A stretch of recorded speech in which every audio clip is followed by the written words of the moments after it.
자, 그러면 이어서 그 전자상거래에서의 개인정보 처리와 관련해서 그 법무법인 율촌의 손도일 변호사님의 말씀을 청해 듣겠습니다.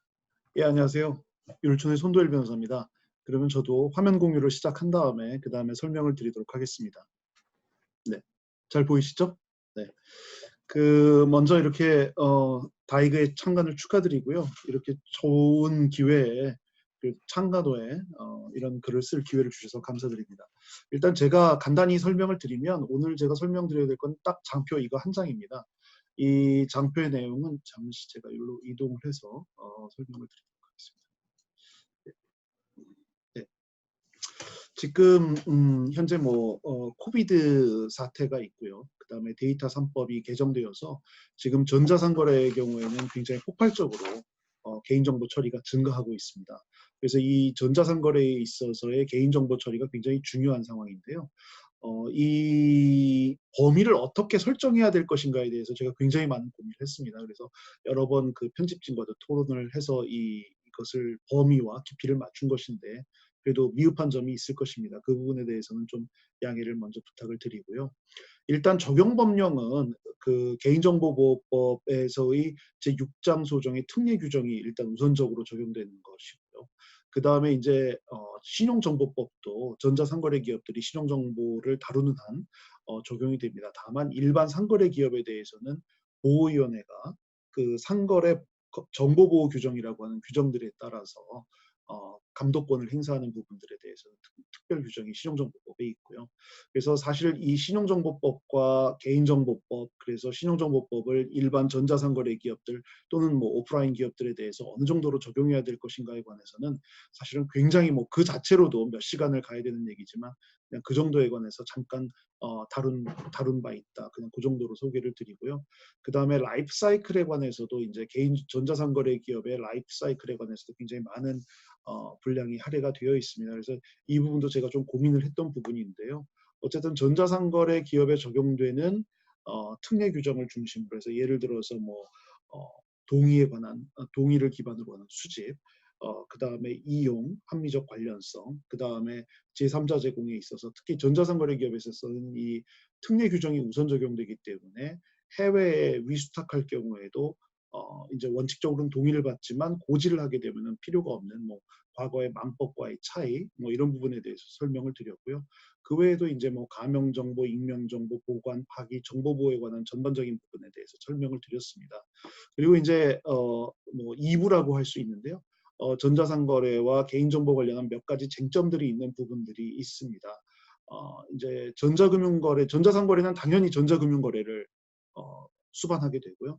그렇게 되면은 그 전자금융거래에서 지금 등장하는 기업들이 피지사와 벤사가 있습니다. 그런데 이제 피지사와 벤사들에도 굉장히 많은 전자금융거래 데이터들이 쌓이다 보니까 사실은 이 피지사와 벤사들은 어떻게까지 어느 정도까지 자신들이 가지고 있는 데이터를 활용할 수 있을까에 관한 것인가에 관한 질문들이 실제로 있습니다. 그래서 이 부분에 대해서 저는 좀 의견을 밝혔고요.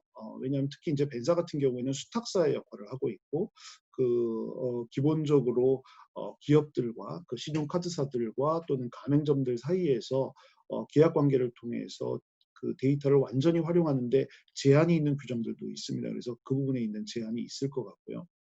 그 다음에 지금 한참 뜨거운 이슈죠. 마이데이터의 사업에 있어서 특히 이제 개인 신용정보 전송 요구권이 이제 마이데이터 사업의 근간이 되는 것인데 그 중에서 이제 이 마이데이터 사업자들에게 제공되어야 되는 정보 중에서 주문 내역이 지금 한참 뜨거운 이슈죠. 과연 짜장면 한 그릇 주문한 것이 우리가 통상적으로 얘기하는 이 전송 요구권의 대상인가? 마침 어저께인가 제가 그 보도에 보면은 인권위원회는 이 주문 내역에 관해서 제공하지 말라는 쪽으로 결정을 했는데요. 어쨌든 그 부분에 관해서도 어드레스를 하고 있습니다. 그리고 이제 전자상거래 등에서의 소비자의 보호에 관한 법률, 전자상거래법이라고 하는데요. 여기서는 이제 소비자의 개인정보 처리에 철회 요청에도 불구하고 일정 기간 동안 그 거래 내역, 개인정보를 보관할 수 있습니다. 그거는 여러 가지 분쟁에 대비하기 위한 것인데 그런 부분에 대해서 좀 설명을 드렸고요. 그다음에 전자상거래가 필수적으로 수반되고 있는 부분이 바로 이 맞춤형 광고와 행태 정보의 수집입니다. 그래서 이 부분에 관해서도 이 광고 가이드라인이라든지 접근 권한 통제에 관해서 좀 상세하게 설명을 드렸고, 마지막으로 제가 설명을 드린 부분은 이제 온라인 플랫폼 중개 거래의 공정화에 관한 법률이죠. 여기 보면 이제 결국은 이용 사업자, 플랫폼을 이용하는 사업자, 플랫폼을 중개하는 사업자 간의 이제 권리 관계를 다룬 것인데, 그 중에서 보면 이제 데이터 관점에서 보면 이게 이 법의 표준계약서의 내용 중에 그 이용 사업자가 그 중개 플랫폼 중개 사업자의 가 보유하고 있는 데이터를 어느 정도 제공받을 수 있을 건지 여부에 관해서도 규정하고 있는 것들이 있습니다. 그래서 이 정도까지가 제가 설명했던 내용들입니다. 일단 이 정도로 설명하면 될 것 같은데요. 예, 감사합니다. 네, 감사합니다, 변호사님.